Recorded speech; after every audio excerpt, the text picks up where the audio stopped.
ጤና ይስጥልን። ይህ ሐረሪ ዜና ነው። ዕለታዊ ትንታኔ ይዘን ቀርበናል።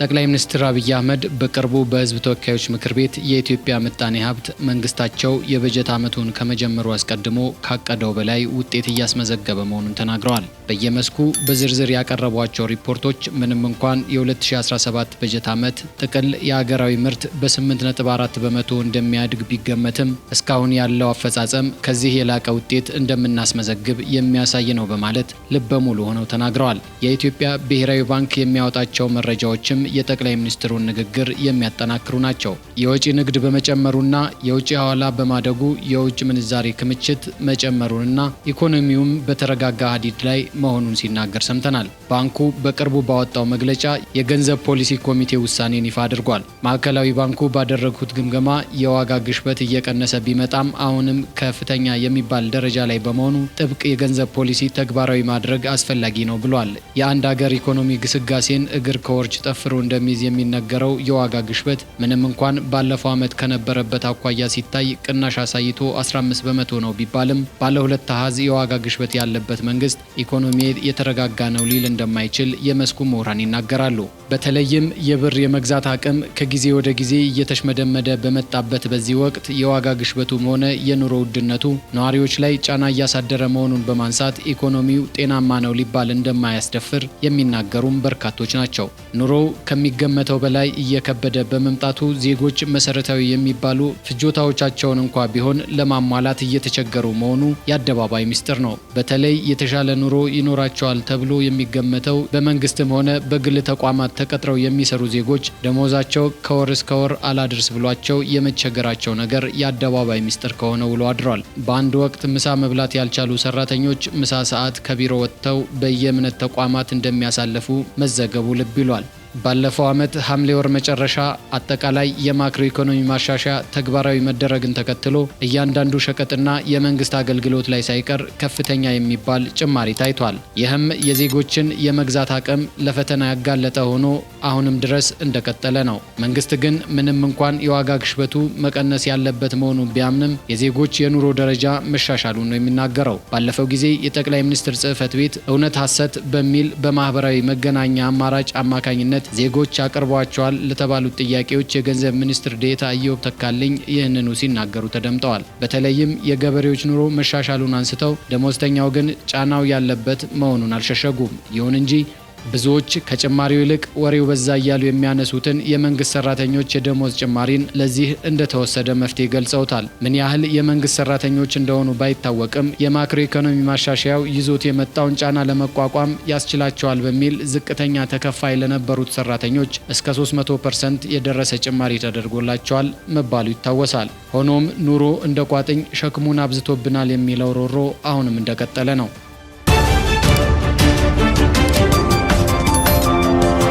መንግስት ይህን የዋጋ ግሽበት ወለዱን የኑሮ ጫና ለመቆጣጠር የሚያስችሉ የተለያዩ እርምጃዎችን በመውሰድ ላይ መሆኑ ነው ማዕከላዊ ባንክ ያሳወቀው። በባንኩ አማካኝነት ከተወሰዱት እርምጃዎች መካከል የገንዘብ ፖሊሲው የወለድ ምጣኔ በ15 በመቶ እንዲሁም የባንኮች የብድር እድገት በ18 በመቶ ገደብ እንዲቀጥል መወሰኑ ይገኝበታል። የገንዘብ ፖሊሲ ኮሚቴው ከተመለከታቸውና መሻሻል ታይቶባቸዋል ካላቸው መስኮች አንዱ የኢኮኖሚ እድገት የሚለው ይገኝበታል። በአገሪቱ ያለው የኢኮኖሚ እንቅስቃሴም የተጠናከረ እድገት ያሳየ ነው ብሎታል። በተለይም በግብርናው ዘርፍ የሚታየው መሻሻልና በሌሎች ዘርፎች የሚጠበቀው እድገት አዎንታዊ መሆኑንም ነው የጠቀሰው። ይህን በተመለከተ ግብርና ሚኒስቴርም ቢሆን ባለፉት 7 ዓመታት ጠቅላይ ሚኒስትር አብይ ወደ ስልጣን ከመጡ በኋላ መሆኑ ነው የግብርናው መስክ ከፍተኛ የሚባል ውጤት ማስመዝገቡን ገልጿል። በተለይም የሌማት ትሩፋት የሚል እንቅስቃሴ ከተጀመረ በኋላ በተለያዩ ዘርፎች ምርት መጨመሩን ነው የሚናገረው። በሌላ በኩል የበጋ መስኖ ልማቶች በተለይም በስንዴ ምርት ላይ የተገኘው ለውጥ ኢትዮጵያ ከውጭ የምታስገባው ስንዴ በማቆም ለውጭ ገበያ ማቅረብ መጀመሯን መንግስት ይፋ ካደረገ ሰነባብቷል። ጠቅላይ ሚኒስትሩ በሕዝብ ተወካዮች ምክር ቤት ባሰሙት ንግግር በስንዴ ምርት ከአፍሪካ ቀዳሚዎች ነን ማለታቸው አይዘነጋም። ይሁን እንጂ የምግብ ዋጋ መጨመርን የተመለከቱና የዳቦ ዋጋ ልቀመስ ባይነት የሚጠቅሱ ሰዎች መንግስት የሚያቀርበውን ሪፖርት ትክክለኛነትን ይጠይቃሉ። የዋጋ ግሽበትን ለመቆጣጠርና የኢኮኖሚውን መረጋጋት ለማረጋገጥ እየሰራ መሆኑን ባሳወቀበት መግለጫው የኢትዮጵያ ብሔራዊ ባንክ በቀጣይ ወራት በሚከሰቱ የዋጋ ግሽበት ውጤቶች ግምገማ ላይ የተመሰረቱ ውሳኔዎችን እንደሚወስድም ነው የገለጸው። ከዚህ ጋር በተያያዘ በፋይናንስ ዘርፉ ባንክን ጨምሮ ያለው እንቅስቃሴ እየተከታተለ እርምጃዎችን የሚወስደው ብሔራዊ ባንክ የዛሬን ጨምሮ ለሶስተኛ ጊዜ የውጭ ምንዛሪ ጨረታ አውጥቷል። በዛሬው ዕለት 50 ሚሊዮን ዶላር ለጨረታ ያቀረበ ሲሆን ለመጪዎቹ ተከታታይ ወራት በየ2 ሳምንቱ የውጭ ምንዛሪ ጨረታ እንደሚያወጣም ተናግሯል። ይህም የማዕከላዊ ባንኩ የተረጋጋ የውጭ ምንዛሪ ስርዓት ግብን ለማሳካት ያለመ መሆኑን በመግለጽ የውጭ ምንዛሪ ጨረታ የውጭ ምንዛሪ ገበያን ያረጋጋልን ብሏል። በተጨማሪም የማክሮ ኢኮኖሚ ማሻሻያው ከተጀመረ ወዲህ መሻሻል እያሳየ የመጣውን የውጭ ክፍያ ሚዛን በይበልጥ ለማጠናከር እንደሚረዳ የማዕከላዊ ባንኩ መግለጫ አሳውቋል። ብሔራዊ ባንክ የማክሮ ኢኮኖሚ ማሻሻያ ተግባራዊ ከተደረገበት ሐምሌ ወር በኋላ የውጭ ክፍያ ሚዛን ከፍተኛ እድገት ማሳየቱን ገልጿል። ለዚህ ውጤት መመዝገብ የውጭ ንግድ መስፋፋትና የውጭ ሐዋላ መጨመር በምክንያትነት ጠቅሷቸዋል። የውጭ ምንዛሪ ግኝቱ ከተጠበቀው በላይ መሆኑን ያነሳው ማዕከላዊ ባንኩ በመጪዎቹ ወራት በመደበኛነት በየ2 ሳምንቱ የውጭ ምንዛሪ ሽያጭ ጨረታዎችን ለማካሄድ ወስኛለሁ ብሏል። ባለፈው በሁለተኛው ዙር ባወጣው የ60 ሚሊዮን ዶላር ጨረታ 27 ባንኮች ተሳትፈው እንደነበር አይዘነጋም። በወቅቱ አንድ የአሜሪካ ዶላር ዋጋ በአማካይ ከ135 ብር በላይ አጫርቶ መሸጡ ነው የሚታወሰው። ዛሬ በተካሄደው ጨረታ 12 ባንኮች ተሳትፈዋል የተባለ ሲሆን የ1 ዶላር አማካይ የሽያጭ ዋጋ በ4 ብር ቀንሷል ተብሏል። ከዚህ ባለፈ የውጭ ምንዛሪ የሚሸጡ ቢሮዎችም የ1 ዶላር መሸጫ ዋጋቸው ከ140 ብር በላይ እንደነበር ነው የሚታወቀው። ይሁንና የተወሰኑ ባንኮች የጥሬ ገንዘብ እጥረት ያጋጠማቸው መሆኑንም ብሔራዊ ባንክ ማረጋገጫ ሰጥቷል። የእጥረቱ መነሻ ግን ምን እንደሆነ አልተገለጸም። በተመሳሳይ ምንም እንኳን መንግስት በቂ የውጭ ምንዛሪ ክምችት አለ ቢልም አስመጪ ነጋዴዎች በቂ የውጭ ምንዛሪ እንደማያገኙ ነው አምርረው የሚናገሩት። እንደተለመደው ያው በገሊ ነው በማለት ይገልጹታል። ከዚህ ጋር በተያያዘ ሊነሳ የሚችለው ሌላኛው ጉዳይ የኢትዮጵያ የፋይናንስ ዘርፍ ያለበት ቁመና ነው። በአጠቃላይ ስለ ኢትዮጵያ ፋይናንስ ዘርፍ ጉዳይ ስናነሳ አብዛኛውን ድርሻ የያዘው የባንክ ዘርፍ ቀዳሚ ነው ወይም በተዘዋዋሪ የምናወራው ስለ ባንክ ዘርፍ መሆኑ ልብ ይሏል። የመንግስት ሪፖርት እንደሚያመለክተው የባንክ ዘርፉ በአጠቃላይ ሲታይ የተረጋጋ ቢሆንም አንዳንድ ባንኮች ላይ አስቀድመን እንዳነሳ ነው የጥሬ ገንዘብ እጥረት መኖሩን ይፋ አድርጓል። ብሔራዊ ባንክ በዚህ ዓመት ሁለተኛውን የፋይናንስ መረጋጋት ሪፖርት አውጥቷል። ይህ ሪፖርት ምናልባትም የትኞቹ ባንኮች ጠንካራ አቋም ላይ ይገኛሉ፣ የትኞቹስ አነስተኛ ደረጃ ላይ ያሉ ናቸው የሚለውን ጠቋሚ ምላሽ የሰጠ ከመሆኑ ባለፈ በተደጋጋሚ የሚነሳው ባንኮች ተሰባስበው አንድ ጠንካራ ባንክ በማቋቋም ተወዳዳሪነታቸውን ማሳደግ እንደሚኖርባቸው የጠቆመ መሆኑም ተነግሮለታል። ይህ በማዕከላዊ ባንኩ አማካኝነት የወጣው ሪፖርት በፋይናንስ ዘርፍና በሰፊው ኢኮኖሚ ውስጥ የተከሰቱ ለውጦችን እና አደጋዎችን በመመርመር የፋይናንስ መረጋጋትን ለማሳደግ መሆኑ ነው የተገለጸው። በእርግጥ ሪፖርቱ እስካለፈው መስከረም ወር ድረስ የተደረጉ ማሻሻያዎችና ውጤቶቻቸውን ያካተተና በያዝነው የጎርጎሮሳውያን 2025 በኢትዮጵያ የፋይናንስ ስርዓት መረጋጋት ላይ ሊኖር ስለሚችሉ ጉዳዮች የሚተነብይ በመሆኑ እዚህ ጋር ማንሳቱ ተገቢ ይሆናል።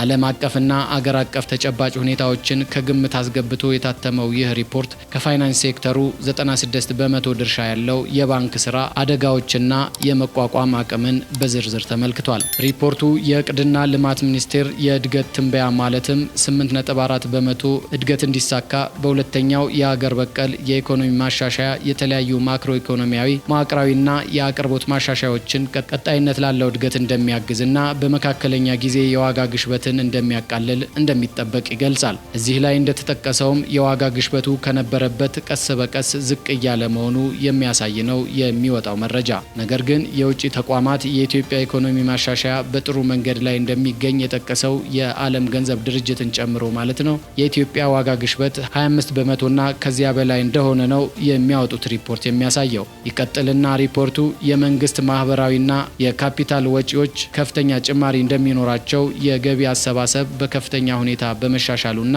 የለጋሾች ድጋፍና ብድር እንደገና በመጀመሩ የፊስካል ጉድለት ብዙም አስጊ እንደማይሆን ያትታል። መንግስት ገና የኢኮኖሚ ማሻሻያ ተግባራዊ ማድረጉን ባሳወቀ ማግስት ነበር በሚሰጣቸው አገልግሎቶች ላይ የዋጋ ጭማሪ ማድረጉን ያሳወቀው። ለአብነትም በባንክ፣ በፓስፖርት፣ በመንጃ ፈቃድና ሌሎች አገልግሎቶች ላይ የተጨመረው ክፍያ እንዲሁም በመብራትና በውሃ አቅርቦት ላይ የተጣለው የክፍያ ታሪፍ ማንሳት ይቻላል። መንግስት እየደጋገመ ከጎረቤት ሀገራት ጋር እንኳን ሲነጻጸር ኢትዮጵያ የምትሰበስበው ግብር ዝቅተኛ መሆኑን በመጥቀስ ገቢውን መጨመር እንዳለበት ሲናገር ይደመጣል። በመሆኑም በገጠር ገበሬዎች ላይ ሳይቀር የግብርና ገቢ ግብር እንዲከፍሉ መደረግ ጀምሯል። ዶሮ፣ በግ፣ ላምና ፍየል እየተቆጠረ ግብር እንዲከፍሉም ተደርጓል። በቅርቡ ደግሞ የአደጋ ስጋት ኮሚሽንን ለማቋቋም የወጣው ረቂቅ አዋጅ ውስጥ መጠኑ ባይገለጽም ከተቀጣሪዎች የተጣራ ደሞዝ እንዲያዋጡ የሚያስገድድ ድንጋጌ ተካቶበታል። ይህን በተመለከተ የሰራተኞች ማህበራት ኮንፌዴሬሽን ሳይቀር ከአሁን ቀደም ያቀረብኩት የዝቅተኛ ደሞዝ ወለልና የገቢ ግብር ምጣኔ ይስተካከል ጥያቄ መልስ ሳያገኝ አሰሪዎችም ሆኑ ሰራተኞች ሳይወያዩበት እንዲህ አይነት አዋጅ ማውጣት ተገቢ አይደለም የሚል ተቃውሞ አሰምቷል። አይደለም ሌላ መዋጮ ተጨምሮበት አሁን የሚያገኘው ገቢ እንደ ሕክምና ላሉና ሌሎች ወጪዎች ሊተርፈው ይቅርና ለምግብና ለቤት ኪራይ እንኳ አልበቃ ብሎት ተቸግሯል በማለት ነው ረቂቅ አዋጁን የተቃወመው። በእርግጥ ከቅርብ ጊዜ ወዲህ የሚወጡ ገቢን መሰረት ያደረጉ አዋጆች ማህበረሰቡ ላይ ጫና መፍጠራቸው የተነሳላቸው ጠቅላይ ሚኒስትሩ በደፈናው ገቢ የማይሰበሰብ ከሆነ ልማት አይኖርም የሚል ሆኗል መልሳቸው። ምንም እንኳን ልማት አስፈላጊ ቢሆንም ዜጎች ከአቅማቸው በላይ የሆነ ጭነት ሊደራረብባቸው አይገባም። ጫናው እየበረታ በሄደ ቁጥር ጉዳዩ ወደ ፖለቲካ ይቀየርና ለመንግስትም አስቸጋሪ ይሆናል የሚሉት የፖለቲካ ሳይንስ አዋቂዎች ናቸው። ልማት የሚሰራው ለህዝቡ በመሆኑ ተመጣጣኝ የሆነ አካሄድን መከተል ይመከራል።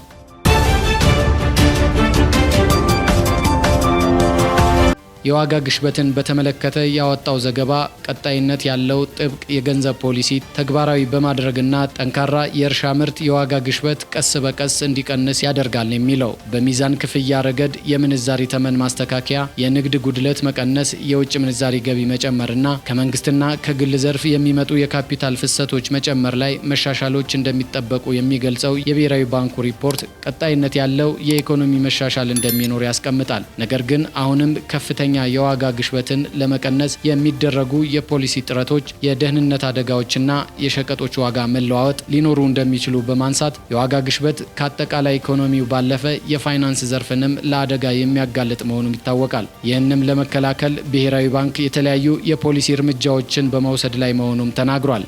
ለአብነትም ዓመታዊ የዋጋ ግሽበት ቀንሶ የካቲት ወር 2017 ዓ.ም መጨረሻ ላይ 15 በመቶ መድረሱና ባለፉት ጥቂት ወራት የዋጋ ግሽበት በተከታታይ እየረገበ የመጣው ብሔራዊ ባንክ ጥብቅ የገንዘብ ፖሊሲ በመከተሉ የግብርና ምርት በመሻሻሉና በአስተዳደራዊ ዋጋዎች ላይ እየተወሰደ ያለው ማሻሻያ ቀስ በቀስ በመተግበሩ ምክንያት እንደሆነ አመልክቷል። ምግብ ነክ የዋጋ ግሽበት በየካቲት ወር 2017 ዓ.ም መጨረሻ 14.6 በመቶ የደረሰ ሲሆን ባለፈው ዓመት ተመሳሳይ ወቅት ከነበረው 31 በመቶ ጋር ሲነጻጸር በእጅጉ ያነሰ ነው ብሎታል። በተመሳሳይ ምግብ ነክ ያልሆነ የዋጋ ግሽበት ካለፈው ዓመት ቀንሶ 15.6 በመቶ የደረሰ ቢሆንም ባለፉት ጥቂት ወራት የማንሰራራት አዝማሚያ እንዳሳየም ጠቅሷል። በየካቲት ወር 2017 የ0.5 በመቶ ወራዊ እድገት የታየ ሲሆን ይህም ለአራት ተከታታይ ወራት የተከሰተ ዝቅተኛ እድገት እንደሆነና የዋጋ ግሽበት በኢኮኖሚ ላይ የሚያሳድረው አዲስ ተጽዕኖ ዝቅተኛ መሆኑ አመላካች ነው ብሏል። ጥቅል የኢኮኖሚ መሰረቶችን